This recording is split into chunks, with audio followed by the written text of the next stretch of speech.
Ever had one of those days where you're just trying to earn a quick buck, but you end up trapped in a domestic dispute that makes the War of the Roses look like a romantic comedy?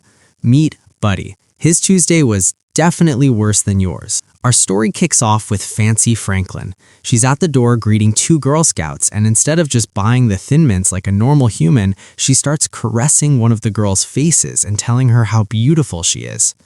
Wait. Aren't you the most adorable little girl I've ever seen? Yeah, it's creepy. The girls rightfully bolt, but Fancy just picks up on their fear and lets them go. At midnight, a burglar breaks in, and we meet her husband, Walter. Now, Walter doesn't call 911. He just springs out of bed, grabs his gun, and tracks the thief through the window with the precision of a professional sniper, effectively dropping him before he can clear the fence. Fast forward a few days and we're in an interrogation room with Detective Jones and a guy named Buddy. Buddy's a young father who's looking real guilty of murder, but he claims he's just a victim of circumstance. He explains that his daughter needed a doctor, but they were flat broke. His wife, Lisa, offered to get a job, but Buddy refused. He'd been called for a fencing job that promised a little cash. Before heading out, Buddy awkwardly asks Lisa if they could finally have some private time. Her response? A cold no. Buddy points out it's been 6 months, but she just asks for more patience. It's been 6 months. I know, I'm sorry. And I know you've been patient. I mean, at that point, you're basically just roommates who share a mailbox, right? Buddy shows up at Walter's house to fix the fence. Walter is a Navy vet. Buddy deduces this since Walter just returned, who's about as friendly as a cornered rattlesnake. Walter demands the job be done that day for $200.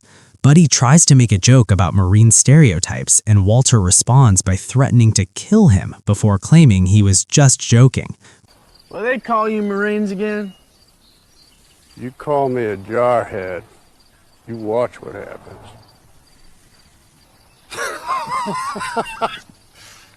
I'm just fucking with it. Would you stay and finish the fence after a joke like that? Inside, Fancy is trying to seduce Walter for their anniversary. She puts on a full-on production number, outfit and everything, only to realize Walter is fast asleep. She responds by slapping him into consciousness. Talk about a wake-up call. Walter follows her to the bedroom, apologizing for forgetting another anniversary, but Fancy goes on a rant about how he's not a real man because he stays drunk all day. When Walter grabs her and tells her not to push him, she dares him to hurt her. He does nothing, and she scoffs that he doesn't have what it takes. Fancy then decides to pivot her attention to the young guy working outside. She brings Buddy refreshments. You want some? Iced tea. Yeah. And as she walks back inside, Buddy is so busy staring at her that he accidentally hammers his own hand. Smooth, Buddy, really smooth. Fancy invites him in to clean the wound, which apparently involves giving his finger a little kiss. They're staring longingly at each other when suddenly Walter speaks up. He's been standing there the whole time. Awkward. Walter sarcastically remarks that Fancy just can't help herself, but claims he isn't bothered. Sure, he's not bothered. That's why he spends the afternoon on the roof shooting beer bottles right next to the fence Buddy is fixing. Then the storm rolls in. Buddy realizes he can't finish and asks Walter to come back next week. Walter tells him he won't get his bonus money if he leaves. Buddy is pissed, but he thanks Fancy for the Band-Aid and tries to leave, only to find his truck won't start. Back in the interrogation room, Jones wonders if Buddy knew the couple before this. Buddy says no and insists that despite his juvenile delinquency record, he's not the kind of guy who likes to hurt people. Continuing the story, Buddy asks Walter to borrow his car to get home. Walter says no. Buddy asks to use the phone, and Walter agrees. He calls Lisa, who is apparently a gold medalist in the worst wife category, because she gets angry that he can't get home in a storm and abruptly hangs up. Great. You just stay there nice and cozy at some stranger's house. We'll be fine on our own. Walter overhears and offers Buddy a drink. Dinner follows, where Fancy stares blankly at the wall while cooking. During the meal, Buddy asks how they met. Walter stays quiet, so Fancy pisses him off by sharing that they met after he returned from Vietnam. She adds that he used to be a great man, but times have changed. The rest of the meal is just the couple dishing out passive-aggressive comments while Buddy sits there wishing he was literally anywhere else. Fancy leaves to make mint juleps, and Walter bluntly tells Buddy, "I know you want to sleep with my wife." What's that? I can tell you want to my wife. Before Buddy can even process that, Fancy returns and starts complimenting Buddy, telling him his wife doesn't see his worth. She then touches his thigh with her leg. Buddy backs away, Walter notices, and the couple heads upstairs. Buddy then sees a news report about a missing young man. With Walter passed out, Fancy gives Buddy a house tour, bragging about her wealthy lineage. Buddy notices a door with multiple bolts and asks what's inside. Fancy says nothing but bad things, then laughs and says it's just the basement. What's in here? Bad things, buddy. I'm just messing with you. Then she takes him to the master bedroom. Buddy sits on the bed and gets nervous when he sees voodoo dolls in the corner. Red flag much? Fancy asks about his marriage, and Buddy admits Lisa became distant after the baby. Fancy, now dressed provocatively, sits beside him. Buddy tries to distract himself by looking at pictures and asking if they have kids. Fancy says she's barren. She then asks if he's ever been with an older woman and starts sharing her fantasies while trailing her hand over his leg. Buddy gets so flustered he jumps from the sofa and falls on the floor. The thud wakes Walter, who walks upstairs and listens at the door. Meanwhile, Fancy is using her heel to open Buddy's pants and tears away a button. Walter hears nothing and leaves.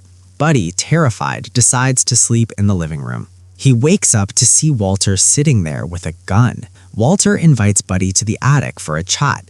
He reveals Buddy knows Walter worked on the USS Stark. Turns out, Walter doesn't let random people into his house without a background check. Walter rants about how his career ended after a friendly fire injury the day before his first mission. He should have died with his squad, and he's bitter about it.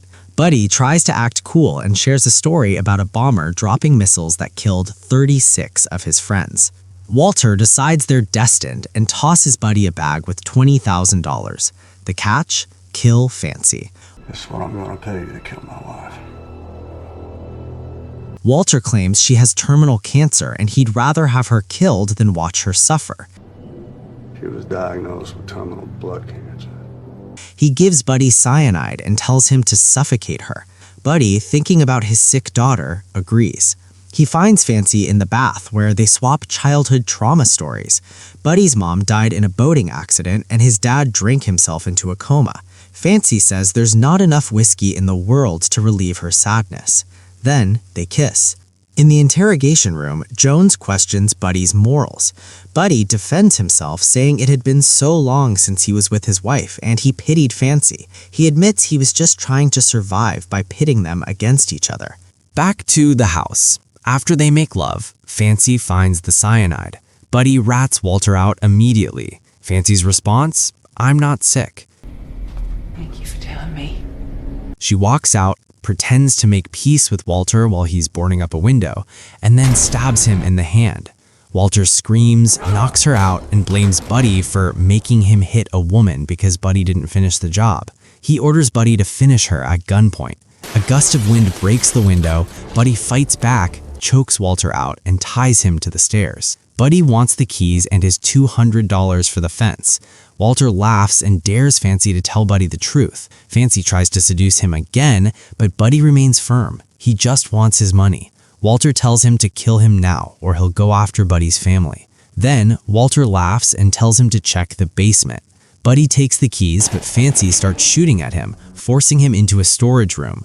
While Fancy unties Walter, Buddy finds the burglar from earlier, drugged and clutching a cloth with Japanese writing. The guy begs for help and says there are more of them. Walter bursts in, Buddy escapes to the attic, and they fight again.